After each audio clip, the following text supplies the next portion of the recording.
இந்த இந்த பயணத்தில் உங்களை உங்கள் மனதை ரொம்ப கவர்ந்தது என்ன சம்பவங்கள் சொல்லுங்கள். அதாவது கவர்ந்தது அப்படின்னு சொல்லி பார்த்தோம்னா, அந்த மக்கள் வந்து என்ன சொல்லலாம், ரொம்ப நேர்மையாக அதே நேரத்தில் ஒழுக்கமாக இருக்கிறாங்க அப்படின்னா அது மிக இல்லைன்னு தான் நான் நினைக்கிறேன். ஏன்னா அங்கே அவங்க இங்கே நம்ம நாட்டில் அதாவது ஆண்கள் இப்படித்தான் உடை அணியணும், பெண்கள் இப்படித்தான் உடை அணியணும், பெண்கள் உடை அணிவதை ஆண்கள் வந்து ஆபாசமாக கருதக்கூடிய நிலை இந்தியாவில் இருக்குது. அங்கே வந்து யார் எப்படி உடை அணிந்தாலும் ஆணோ பெண்ணோ ரெண்டு பேரும் ஒரே மாதிரியாக தான் இருக்கிறாங்க. இங்கே மாதிரி அங்கே நடக்கிறதா எனக்கு தெரிஞ்ச வரலாம் இல்லை. ஏன்னா அவங்க பெண்கள் எப்படி உடை அணிந்தாலும் ஆண்கள் தனக்கு உடையவளை தவிர வேறு யாரையும் பார்ப்பதில்லை அப்படின்ற ஒரு நிலையில் இருக்கிறாங்கன்றது என்னுடைய புரிதலாக இருக்குது. ஏன்னா பக்கத்துலேயே இன்னொருத்தர் வந்து உக்காந்தாலும் கூட இப்படி கூட திரும்பி பார்க்க மாட்டாங்க. அப்போ அந்த அளவுக்கு அவங்க வந்து கட்டுப்பாடு, அதாவது சுய கட்டுப்பாடுன்றதில் அங்கே ரொம்ப சரியாக பின்பற்றப்படுவதாக என்னை கவர்ந்திருக்கிறது. ஏன்னா சாப்பிட்றதுலேருந்து ஒரு பொருளை டஸ்ட்பினில் போடுறதுலேருந்து சாலையில் நடக்கிறதுலேருந்து நான் ட்ராவல் பண்ணும்போது, அதாவது கேபில் ட்ராவல் பண்ணேன். அந்த கேப் டிரைவர்கிட்ட பேசும்போது அவர் சொன்னார், அதாவது ஆரஞ்சு விளக்கு எரியுது, இப்போ நீ நிறுத்திடுறிய, ரெட்டு வந்தால் தானே நிறுத்தணுன்னு. இல்லை சார், இன்னும் 2 வினாடிகளில் ரெட் ஆகிட போகுது, நாம் ஏன் அதுக்குள்ளே கிராஸ் ஆக முடியாதுன்னு சொல்லி அவன் நின்றுடுறான். இது ஏன் இந்த மாதிரி இருக்கு அப்படின்னு சொன்னால், 3 முறை நான் வந்து கிராஸ் ஆகிட்டேன்னு தெரிஞ்சால் என்னுடைய லைசன்ஸ் கேன்சல் பண்ணிடுவாங்க. அப்போ அந்தளவுக்கு ஒரு கடுமையான சட்டங்கள் இருப்பதால் நாங்கள் வந்து யாரும் விதிகளை மீறுவதே இல்லை அப்படின்ற ஒரு நடைமுறையை அவங்க வச்சுருக்காங்க. அந்த அடிப்படையில் பார்க்கும்பொழுது ஒவ்வொரு தனி மனிதருமே சுய கட்டுப்பாட்டோடு சட்டங்களை மதிக்கக்கூடியவர்களாக அந்த நாட்டில் ரொம்ப நல்ல ஒரு இதுவாக ஃபாலோ பண்ணுறாங்கன்னு நினைக்கிறேன். அதே போல் எல்லா கடையிலையும் வைன் பாட்டில் இல்லாத கடையே இல்லை. எல்லா கடையிலையும் வைன் வச்சுருக்காங்க விதவிதமாக. அதாவது ஒவ்வொரு எந்த ப்ரொவிஷன் ஸ்டோர் போனாலுமே அதில் ஒரு ரேக்கு, ஒரு ரோ அப்படியே கம்ப்ளீட்டாக வைன் தான் விற்பனை செய்யப்படுகிறது. அவ்வளோ வைன் வாங்கிறதுக்கும் ஆள் இருக்குது, சாப்பிட்றதும் ஆள் இருக்குது. ஆனால் நம்ம நாட்டில் மாதிரி எங்கேயும் யாரையும் வாய் குளறி பேசுகிறவங்களோ அல்லது தடம் மாறி போகிறவங்களோ அல்லது மயங்கி சாலையில் விழுந்து கிடப்பவர்களோ இல்லை. நாங்கள் பயணம் செய்த எந்த சாலையிலையும் அது மாதிரியான ஆட்கள் இல்லை. அதே சாலை ஓரங்களில் வைன் விற்பனைக்கான கடைகள் இப்போ இங்கே எப்படி பார் வச்சுருக்காங்களோ அது மாதிரி அங்கேயும் வச்சுருக்குறாங்க. ஆனால் அதில் சாப்பிட்றவங்க கூட, அதாவது எல்லாரும் நான் சுய கட்டுப்பாடுன்னு சொல்ல வந்தேன் இல்லையா, அதனால் அவனுடைய லிமிட் எவ்வளவோ அந்த லிமிட்டுக்கு அப்புறம் நீ சும்மா கொடுத்தா கூட குடிக்கிறது இல்லைன்றது தான் அவங்களுடைய கொள்கையாக இருக்கிறது. அப்போ அந்த சுய கட்டுப்பாட்டை பின்பற்றக்கூடிய மக்களாக லண்டன் மாநகர மக்கள் இருக்கிறார்கள் என்பது என்னை கவர்ந்த ஒரு விஷயமாக நான் பார்க்கிறேன். இந்த லண்டன் பயணத்தில் உங்கள் மனதை வந்து எந்த சம்பவம் வந்து பாதிச்சிச்சு? இல்லை, எந்த சம்பவமும் என்னுடைய வந்து பெருசாக ஒன்றும் பாதிக்கலை. என்னை பாதிக்கிற மாதிரியான நிகழ்வுகள் அங்கே இல்லை. ஒருவேளை நான் பயணம் செய்த இடங்களில் அது அந்த சந்தர்ப்பம் எனக்கு கிடைக்கலன்னு தான் நான் நினைக்கிறேன். இப்போது லண்டன் அந்த பயணம் நீங்கள் இங்கேருந்து கிளம்புறீங்க இல்லையா? ஆமாம். அப்போது உங்களுடைய மனநிலை எப்படி இருந்தது? அதாவது எப்படி போவோம் எப்படி வருவோன்னு தான் இருந்தது. ஆனால் கிட்டத்தட்ட 32,000 அடி உயரத்தில் பறந்தோம். ஆனால் அது வந்து கிட்டத்தட்ட 10 மணி நேரம் இங்கேருந்து, அதாவது சென்னையிலேருந்து லண்டன் ஹீத்ரோ விமான நிலையம் தான் போய் நான் வந்து இறங்கினேன். ஸோ 10 மணி நேரம் அந்த பயணம் வந்து ரொம்ப ஒரு, அதாவது என்ன சொல்லுது, ஆரம்பத்தில் சில பயமாக இருந்தாலும் கூட ஆனால் அது மகிழ்ச்சியாகவே இருந்தது. ஏன்னா 3 வேளை அவங்க லண்டனில், அதாவது என்னது, விமானத்தில் உணவு கொடுத்துட்றாங்க. கரெக்டாக 4 மணி நேரத்துக்கு ஒரு தரம் 4 மணி நேரத்துக்கு ஒரு தரம்னு சொல்லி அவங்க உணவு கொடுக்குற நடைமுறையை வச்சுருக்கிறாங்க. ஆனால் ஏறும்போதும் இறங்கும் போதும் தான் சில வித்தியாசம் தெரிஞ்சதே தவிர மேலே பறக்கும்போது ஒன்றும் வித்தியாசம் தெரியல, சவுண்டு கூட ஒன்றும் இருக்கிற மாதிரி தெரியல.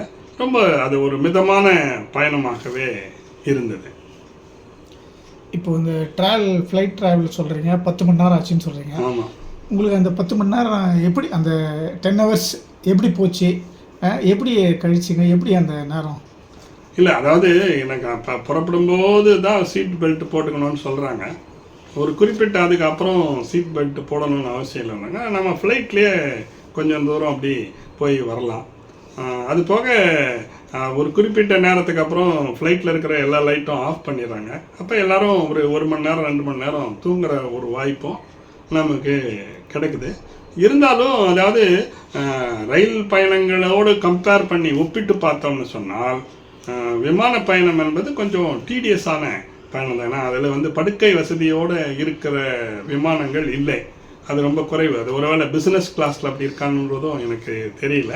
ஆனால் அதில் கூட படுக்கை வசதியோடு இருக்கிற மாதிரியான விமானங்கள் இருக்கிறதா தெரியல. உட்காந்துன்னு போகிற மாதிரியான விமான பயணம் தான். ஆனால் உட்காந்துன்னு போகிறது கொஞ்சம் அதாவது சிரமமாக தான் இருக்குது. ஆனால் எல்லாரும் எழுந்து நடக்கிறதில்ல, ஒருத்தர் 2 பேர் தான் நடக்கிறாங்க.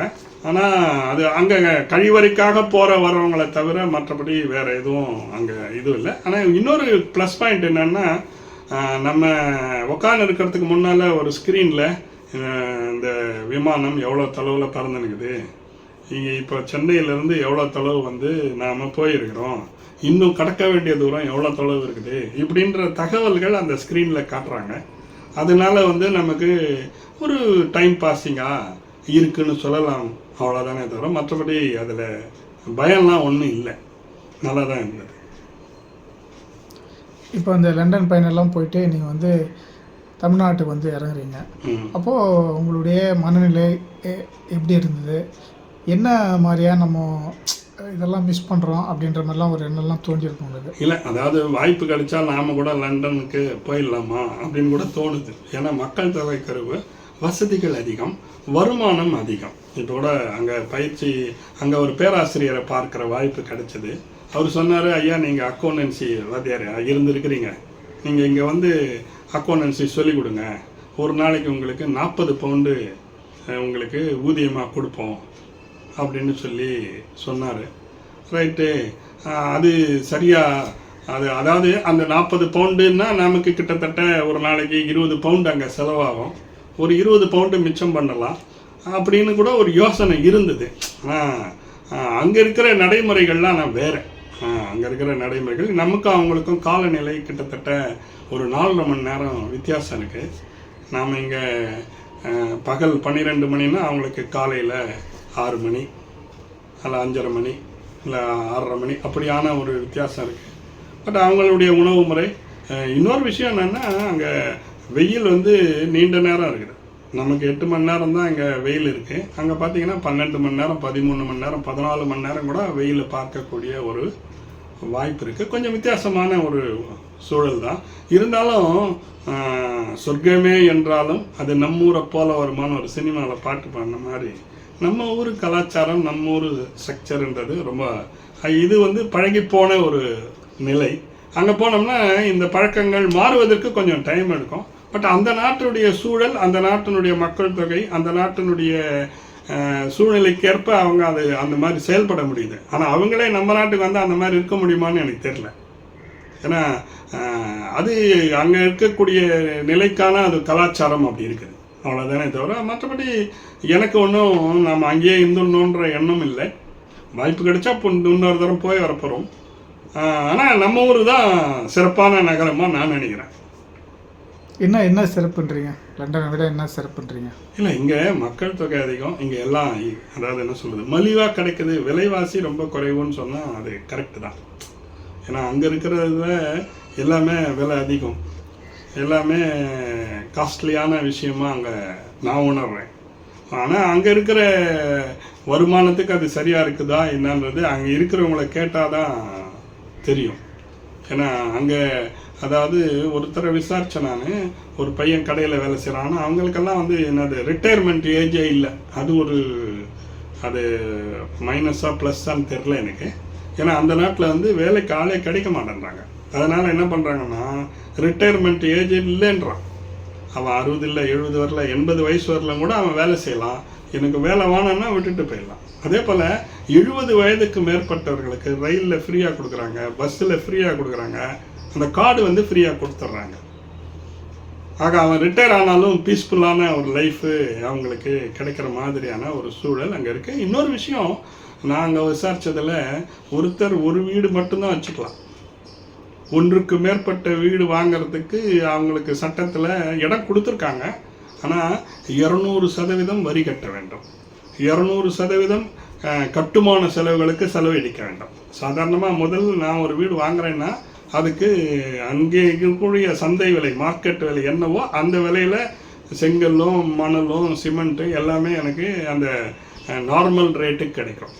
இதுவே நான் வந்து ரெண்டாவதாக இன்னொரு வீடு வாங்கினேன், என்கிட்ட பணங்குதே அப்படின்னு நான் போனேன்னா, உங்களுக்கு ஏற்கனவே ஒரு வீடு இருக்குது, அப்போ நீங்கள் இன்னொரு வீடு வாங்க விரும்புகிறீங்க, அப்போ உங்களுக்கு என்ன பண்ணணும், 200% கட்டணமாக அதை வசூல் பண்ணுறாங்க. அதனால் யாரும் பெரும்பாலும் இரண்டாவது இன்னொரு சொத்தை வாங்கிறதுக்கு விரும்புறதில்லை. அதனாலே இன்னும் நிறைய பேர் வெளிநாட்டில் இருக்கிறவங்களாம் இந்தியாவில் வந்து வீடு வாங்குறவங்களாம் தெரியல. பொதுவாக இப்போ ஒரு மனநிலை இருக்குது, என்ன இந்த நாடே சரியில்லை, நம்ம வெளிநாடு போயிடலாம், அங்கே போகலாம், இங்கே ஒரு அப்படின்ற ஒரு மனநிலை இருக்குது.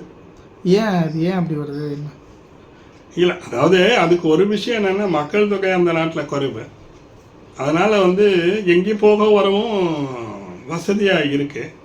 அதே நேரத்தில் என்ன சொல்கிறது, பீஸ் ஆஃப் மைண்ட் அப்படின்னா அங்கே நல்லா இருக்குது. அதுக்காக வேண்டி இங்கே வந்து அந்த மாதிரி இருக்க முடியறதில்ல. எங்கே போனாலும் நெருக்கடி, பஸ்ஸில் நெருக்கடி, ரயிலில் நெருக்கடி, நடந்து போகிறதுக்கும் நெருக்கடி, மக்கள் தொகை அதிகம்.